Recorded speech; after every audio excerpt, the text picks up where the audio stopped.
These are the new shows that bring you bigger, brighter entertainment all week long. Check your local TV listings for their day and time. And look for the best here on CBS.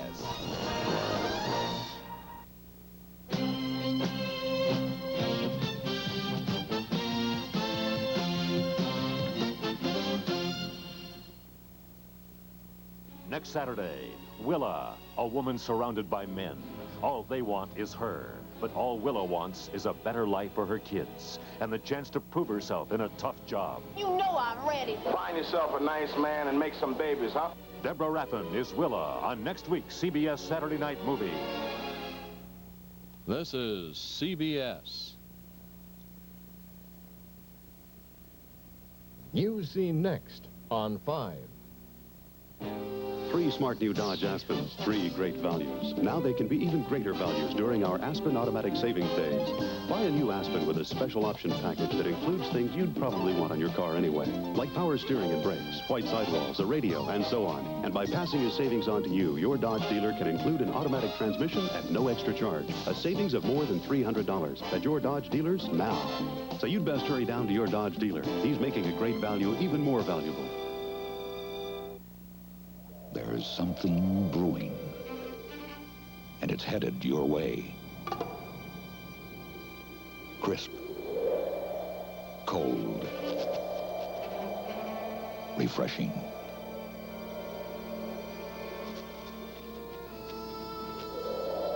A bold new look and a bright new taste. Busch. So don't just reach for a beer. Head for the mountains. New Busch.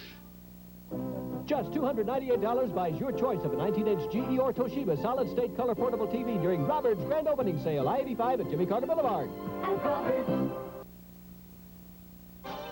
TV5 News Feed, the Atlanta news team with Ken Roberts and Sharon Summers. Superstar Sports with Bill Hartman. Pam Martin with Color Radar Weather. Here's Ken Roberts. Good evening.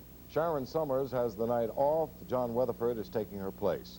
President Carter continued his Mideast peace shuttle today, speaking to the Egyptian cabinet this morning and arriving in Tel Aviv for talks with Israeli Prime Minister Menachem Begin this afternoon.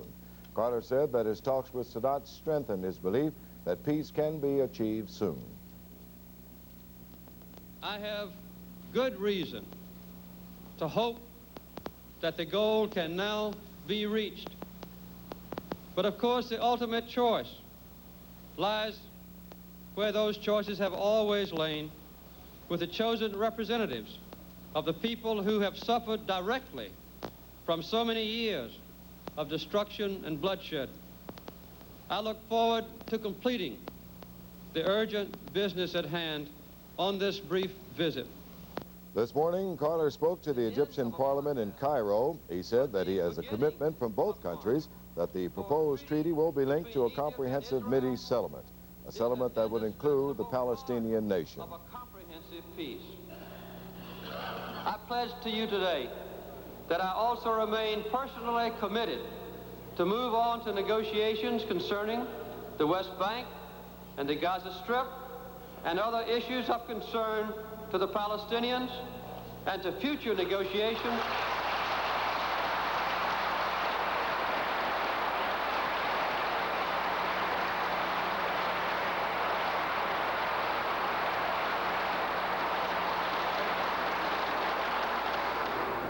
and also to future negotiations between Israel and all her neighbors.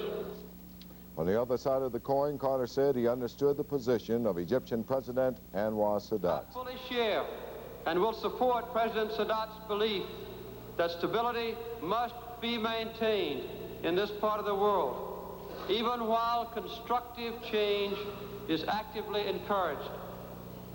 He and I recognize that the security of this vital region is being challenged.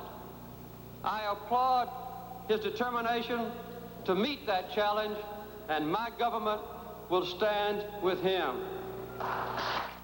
On his ride from Ben Gurion Airport to Jerusalem, hundreds of demonstrators lined the route.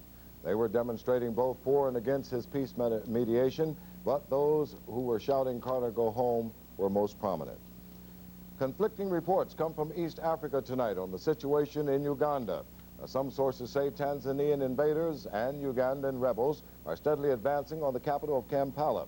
But Ugandan President Idi Amin claims that the forces intending to end his rule have been turned back now by Ugandan army units. Reporters have been barred from the front, so there is no independent confirmation of either claim. Hundreds of Mexican demonstrators tore down American flags over international bridges crossing the border between El Paso, Texas and Juarez, Mexico today. The protesters are angry over the decision to deport about 150 Mexicans who crossed the border into the United States illegally yesterday. Many of those deported Mexicans were domestic workers who had not been paid. John? The Georgia General Assembly will reconvene Monday after a week's recess, but they still are facing the biggest money issues of the year. A Senate committee met at the Capitol today in hopes of agreeing on its version of the state's $2.7 billion budget. At stake are some of the year's most controversial issues, including teacher pay and welfare. The House has recommended giving the 50,000 teachers 9% pay raises, but that would break the 7% barrier of President Carter's anti-inflation program. The senators must decide whether to increase the welfare benefits beyond the 7.7% recommended by the House. Senator Herman Talmadge says he's sympathetic with President Carter's attempts to reduce federal spending, but not at the expense of more than 1 million children who may be bumped from the National School Lunch Program by budget cutbacks. The changes proposed by the Carter administration would provide a 5-cent reduction in the federal reimbursement for paid school lunches and for more stringent controls on family income requirements for children who qualify for free or reduced price lunches. Talmadge says as many as 59,000 Georgia students could be driven from that program. The federal government has run out of money. Sometime this weekend, no one knows exactly when, the government reached its legal limit of $798 billion. Technically, no more money can be spent until Congress votes to increase the debt ceiling. TV5's Washington correspondent Norm Wagey has this report. It's a congressional rite of spring. Each year, the federal government spends up to its legal debt limit. Congress gets a bill to increase the ceiling. First, it rejects it. Then, because it must, approves it. Last week, the first vote was 194 to 222. Eventually, that outcome will be reversed. Some, mainly Democrats, call this a political charade. Some, mainly Republicans, say it is a crusade for fiscal responsibility. Both sides have their points.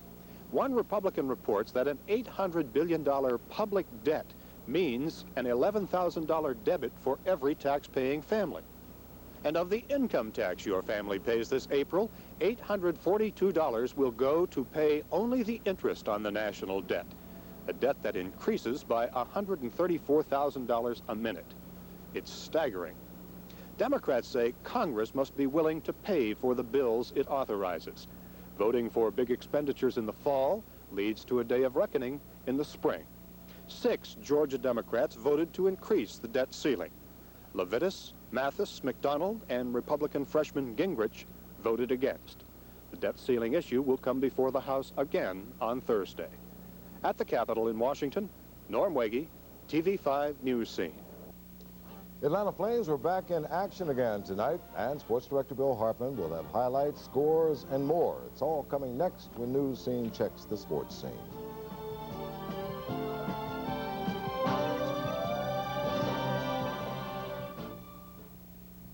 Hi. I'll bet you could show us a good time in Europe. We want to know about tours to Europe. Sure. What do you want to see? Oh, the crown jewels. London. Throw 3 coins in the fountain. Rome. Yay, Paris. France. Alan, this is not a game show. We just want to have a good time. You want an American Express tour. They're all in the good time book. Wow, look at all this sightseeing. Right. You'll have a tour escort who really knows Europe. Shows you the best there is to see and handles all the details. So you spend your time having a good time. Look, honey, this one's called romantic. The price is right. And you can charge your tour on the American Express card. Let's make a deal. Oh, Alan, Paris. How did you say having a good time in French? L'American Express. You crazy romantic fool, you. See your travel agent or American Express Travel Service for a good time tour to Europe. Don't leave home without us. Ship and Shore brings you the fashion news for spring. New length tunics in Kiana over narrow pants. Easy, elegant two-piece Kiana dressing in beautiful prints and solids. And here, Ship and Shore's new natural linen look in shirts. All with the crunchy, rich, textured look of linen. Note the new sleeves. Ship and Shore Kiana and Ship and Shore linen looks. What wonderful ways to look. Come see and feel the Ship and Shore collection at Rich's. Bill, Flames look like they were red hot tonight at the I'll tell you, they're going to the playoffs, no doubt. Flames and Sabres.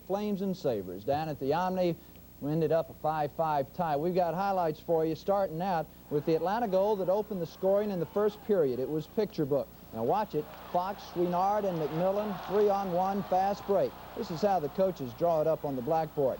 Chouinard does the honors, scores his 38th goal of the season. He's only one off the Flame record held by Mr. Eric Vail. Eric did that back in the 74-75 season. Sabres got him a power play and worked on Dan Bouchard. He did a heck of a job stopping this one as Buffalo players hacked away at his pads. Got a little help from his friends. But still in the power play, another one went through. Watch it as it'll go through, hit the post, bounce out, but then it comes back off the stick of Rick Martin, and it ties the score at 1-1. Pronovo, Lysiak, Lawrence, and McMillan got the other Atlanta goals. It ends in a 5-5 tie.